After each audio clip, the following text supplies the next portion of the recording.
আর কিছুদিন গেলেই মার্চ পেরিয়ে এপ্রিল চলে আসবে। আর এপ্রিল চলে আসলেই আমাদের জমা করতে হবে আমাদের নিজেদের ইনকাম ট্যাক্স রিটার্ন। কিন্তু এই ফিনান্সিয়াল ইয়ার শেষ হওয়ার আগে আর নতুন ফিনান্সিয়াল ইয়ার শুরু হওয়ার আগে বেশ কিছু কাজ আমাদের করে নিতে হয়। যেরকম আমাদের যদি কোনো ট্যাক্স প্ল্যানিং করার থাকে, যদি আমরা ওল্ড ট্যাক্স রেজিমে ইনকাম ট্যাক্স রিটার্ন জমা দিই, তাহলে সেই ট্যাক্সের ইনভেস্টমেন্টগুলো আমাদের এখন করে নিতে হয়। এর সাথে সাথে সবথেকে গুরুত্বপূর্ণ যেই জিনিসটা, কারো যদি অ্যাডভান্স ট্যাক্স জমা দেওয়ার থাকে, সেটাও কিন্তু এই মার্চ মাসের 15 তারিখের মধ্যে জমা দিয়ে দিতে হয়। তা আজকের ভিডিওতে আমরা আলোচনা করব যে কাদের কাদের এই অ্যাডভান্স ট্যাক্স জমা করতে হয় এবং আপনার ক্ষেত্রে আপনার অ্যাডভান্স ট্যাক্স জমা দেওয়ার কোনো প্রয়োজন আছে কি নেই। তাহলে বন্ধুরা, শুরু করা যাক আজকের ভিডিও। অনেক ব্যক্তিরই একটা কনফিউশন থাকে যে অ্যাডভান্স ট্যাক্স কাকে বলে। আমি জানি যে আপনাদের মধ্যে ম্যাক্সিমাম মানুষই হয়তো এই অ্যাডভান্স ট্যাক্স সম্পর্কে ওয়াকিবহাল, তারপরেও বলে নিচ্ছি। অ্যাডভান্স ট্যাক্স হলো যে কোনো ফিনান্সিয়াল ইয়ার শেষ হওয়ার আগেই আপনাকে যে ট্যাক্স পেমেন্ট করে ফেলতে হয়।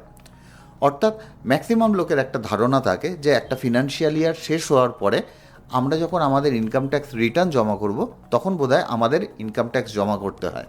সেটা কিন্তু একেবারেই নয়।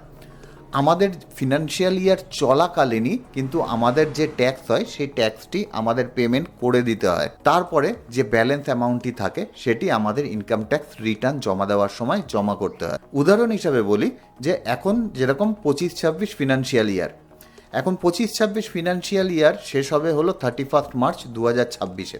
এখন ম্যাক্সিমাম মানুষেরই তাদের রিটার্ন জমা করতে হবে জুলাই 2026-এর মধ্যে, এবং তারা মনে করে যখন তারা রিটার্ন জমা দেবে অর্থাৎ জুলাই 2026-এ, তখন তারা তাদের যে ট্যাক্স আছে সেই ট্যাক্সটি জমা করে দিতে হবে। সেটা একেবারেই নয়। তার যে অ্যাডভান্স ট্যাক্স হয় সেই অ্যাডভান্স ট্যাক্স কিন্তু এই মার্চ 2026-এর আগেই জমা করে দিতে হয়। আরও স্পেসিফিকভাবে বলতে গেলে 15ই মার্চ 2026-এর আগে আমাদের অ্যাডভান্স ট্যাক্স জমা করে দিতে হয়।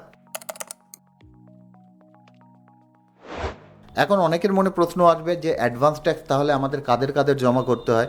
ম্যাক্সিমাম মানুষই তো আমরা দেখি যাদের অ্যাডভান্স ট্যাক্স জমা করার কোনো প্রয়োজন হয় না। প্রথমেই বলে রাখি, আপনার যদি ট্যাক্সের পরিমাণ 10,000 টাকার নিচে হয়, সেক্ষেত্রে আপনার অ্যাডভান্স ট্যাক্স জমা করার কোনো ধরনের কোনো প্রয়োজন নেই। এইবার আপনার ট্যাক্স পেয়েবল যদি 10,000 টাকার ওপরে হয়, তাহলেই আপনি আপনার অ্যাডভান্স ট্যাক্স জমা করবেন। আর একটা কনফিউশন মানুষের হয় যে ধরে নিলাম যে আপনার ট্যাক্স পেয়েবল আছে 35,000 টাকা। এখন কোনো কারণবশত দেখা গেল আপনার 20,000 টাকা টিডিএস কেটেছে, তাহলে কি আপনার অ্যাডভান্স ট্যাক্স জমা করতে হবে? অবশ্যই আপনার অ্যাডভান্স ট্যাক্স আপনাকে জমা করে দিতে হবে। 20,000 টাকা যেটা আপনার টিডিএস কেটেছে সেটাকেও টাইপ অফ অ্যাডভান্স ট্যাক্স হিসাবে ধরা হবে, এবং বাকি যে 15,000 টাকা আছে সেই 15,000 টাকাও কিন্তু আপনাকে জমা করে দিতে হবে। এই রুল কিন্তু সবার জন্য অ্যাপ্লাই হয়। আপনি স্যালারিড পার্সন হলেও আপনার জন্য অ্যাপ্লাই হবে, আপনি বিজনেসম্যান হলেও, আপনি প্রফেশনাল হলেও, সব ব্যক্তির জন্য এই একই রুল কিন্তু অ্যাপ্লিকেবল। এক্ষেত্রে একটা এক্সেপশন অবশ্যই রয়েছে। যদি আপনার বয়স 60 বছরের ঊর্ধ্বে হয়, অর্থাৎ আপনি যদি সিনিয়র সিটিজেন হন, সেক্ষেত্রে আপনার অ্যাডভান্স ট্যাক্স না জমা করলেও হবে। এবার আমরা চলে আসি যে এই অ্যাডভান্স ট্যাক্স পেমেন্ট করার সিস্টেম কি আছে। আমি দরকার পড়ে এখানে একটা চার্ট দিয়ে দেবো যে কখন কখন আপনাদের অ্যাডভান্স ট্যাক্স জমা করতে হবে এবং কতটা পরিমাণ জমা করতে হবে।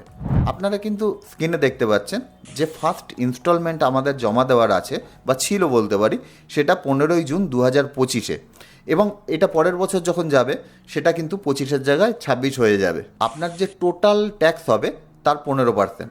ধরে নিলাম যে আপনার টোটাল ট্যাক্স 100 টাকা, সেক্ষেত্রে 15ই জুনে আপনাকে 15 টাকা ট্যাক্স হিসাবে গভর্নমেন্টের ঘরে জমা করে দিতে হবে। সেকেন্ড যে ইনস্টলমেন্ট সেটি আপনাকে জমা করতে হবে 15ই সেপ্টেম্বরের আগে। তার মানে এই নয় যে 15ই সেপ্টেম্বরে গিয়ে আপনাকে জমা করতে হবে। আপনি 15ই সেপ্টেম্বরের আগে যে কোনো সময় কিন্তু এই ইনস্টলমেন্ট জমা করতে পারে। আপনি চাইলে এই জুন মাসে যখন জমা করছেন আপনার ফার্স্ট ইনস্টলমেন্ট, তার সাথে চাইলে সেকেন্ড ইনস্টলমেন্টও জমা করে দিতে পারেন, কোনো ধরনের কোনো অসুবিধা নেই। সেক্ষেত্রে অবশ্যই আপনার মাথায় রাখতে হবে যে আপনার টোটাল যে ট্যাক্স আছে সেই ট্যাক্সের 45% আপনাকে কিন্তু এই সেকেন্ড ইনস্টলমেন্টে জমা করে দিতে হবে। এখন এখানেও যদি আমি উদাহরণ হিসাবে বলি, আপনার ধরে নিলাম যে ট্যাক্সের পরিমাণ 100 টাকা। প্রথম ইনস্টলমেন্টে আপনি 15% অর্থাৎ 15 টাকা জমা করেছেন। পরের ইনস্টলমেন্টে আপনাকে 45% টোটাল জমা করতে হবে, অর্থাৎ 45 টাকা। কিন্তু 15 টাকা অলরেডি আপনি আগে জমা করে দিয়েছেন, সুতরাং এই কোয়ার্টারে এসে আপনাকে 30% জমা করলেই হবে, অর্থাৎ 30 টাকা জমা করলেই হবে। একই রকমভাবে থার্ড ইনস্টলমেন্ট আপনাকে জমা করতে হবে 15ই ডিসেম্বরে, এবং সেটাই হলো 75% অফ ট্যাক্স লায়াবিলিটি। টোটাল ট্যাক্সের 75% আপনাকে জমা করতে হবে, অর্থাৎ 75 টাকা আপনাকে জমা করতে হবে। আগের দুটো মিলিয়ে আপনি 45 টাকা জমা করে দিয়েছেন, এইবার আপনাকে আর বাকি 30 টাকা জমা করতে হবে। আর ফোর্থ যে ইনস্টলমেন্ট আছে সেটা 15ই মার্চের মধ্যে আমাদের জমা করতে হয়, এবং সেখানে আমাদের টোটাল ট্যাক্স লায়াবিলিটির 100% আপনাকে জমা করে দিতে হয়। এইবার স্বাভাবিকভাবে যে ম্যাক্সিমাম ব্যক্তিরই একটা প্রশ্ন জাগে মনে, যে কি করে আমি বুঝবো যে আমার ট্যাক্সের পরিমাণ কত হতে যাচ্ছে। স্যালারিড পার্সনরা তবু নয় বুঝতে পারেন যে কত ওনার ট্যাক্স হতে পারে, কেননা তাদের প্রতি মাসে যে স্যালারি ঢোকে ম্যাক্সিমাম ক্ষেত্রে একই স্যালারি ঢুকতে থাকে। কোনো কোনো মাসে যদি কোনো ইনক্রিমেন্ট হয়ে থাকে তখন স্যালারির পরিমাণ একটু বাড়ে, কিন্তু তার ওভারঅল একটা আন্দাজ করা যায়। কিন্তু বিজনেসম্যানেরা কী করে আন্দাজ করতে পারে, এর জন্য কোনো ক্লারিফিকেশন ইনকাম ট্যাক্স ডিপার্টমেন্ট দেয়নি। ইনকাম ট্যাক্স ডিপার্টমেন্ট বলেছে এর পুরো দায় আপনার। যদি আপনি দিতে না পারেন, কোনো ধরনের কোনো অসুবিধা নেই, তার উপর খালি একটা ইন্টারেস্ট ইনকাম ট্যাক্স ডিপার্টমেন্ট আপনার কাছ থেকে নেবে। সুতরাং এক্ষেত্রে আমি আপনাকে একটাই সাজেশন দিতে পারি, আপনি আপনার আগের বছরের ইনকাম ট্যাক্স রিটার্ন দেখুন যে আপনার টোটাল ট্যাক্স কত পেমেন্ট করতে হয়েছে।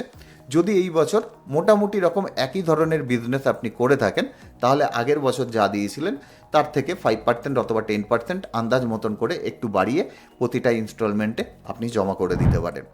এইবার যদি কোনো কারণবশত আপনি 15ই মার্চের মধ্যে আপনার যে ফোর্থ ইনস্টলমেন্ট আছে সেটি জমা না করতে পারেন, তাহলে 31শে মার্চ 2026-এর মধ্যেও কিন্তু আপনি চাইলে আপনার অ্যাডভান্স ট্যাক্স জমা করতে পারেন। এবার অনেকের প্রশ্ন আসতে পারে যে যদি আমরা অ্যাডভান্স ট্যাক্স জমা না করি সেক্ষেত্রে কী হতে পারে।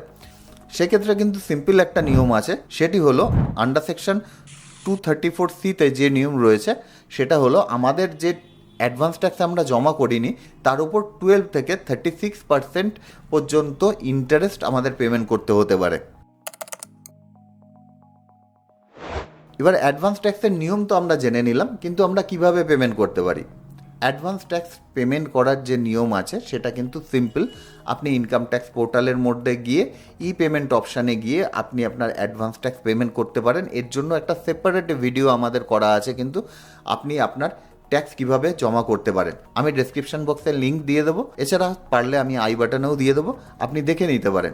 অবশ্যই ও ক্ষেত্রে খেয়াল রাখবেন, যদি আপনি মার্চের আগে অবশ্যই জমা করেন আপনার ট্যাক্স, অর্থাৎ অ্যাডভান্স ট্যাক্স জমা করেন, সেক্ষেত্রে অ্যাডভান্স ট্যাক্স অপশানটি বাছতে ভুল করবেন না।